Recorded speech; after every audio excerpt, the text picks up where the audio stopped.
daigdig balahibong balita na dapat nating tutukan dahil baka ito na ang simula ng katapusan, Russian yanig ng isang pambihirang lindol.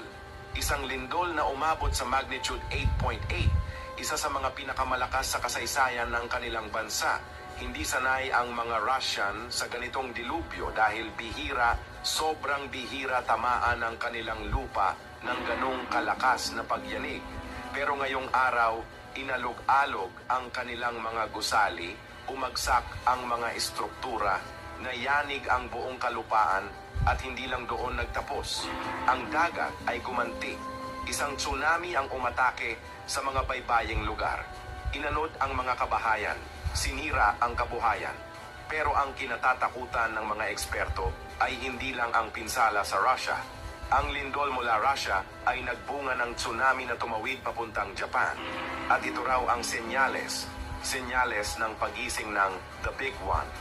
Ang pinangangambahang lindol na bubura sa buong Japan. Gaya ng nangyari noong 2011, isa sa pinakamatinding sakuna sa kasaysayan ng mundo. Ayon sa mga eksperto, ang Big One ay may pattern tuwing 100 taon sumasabog ang ilalim ng lupa sa Japan. At ngayon, overdue na ito, anumang oras pwedeng magising ang halimaw sa kailaliman ng lupa. At kapag iyon ay nangyari, wala nang makakapigil. Isipin mo, nakakatakot.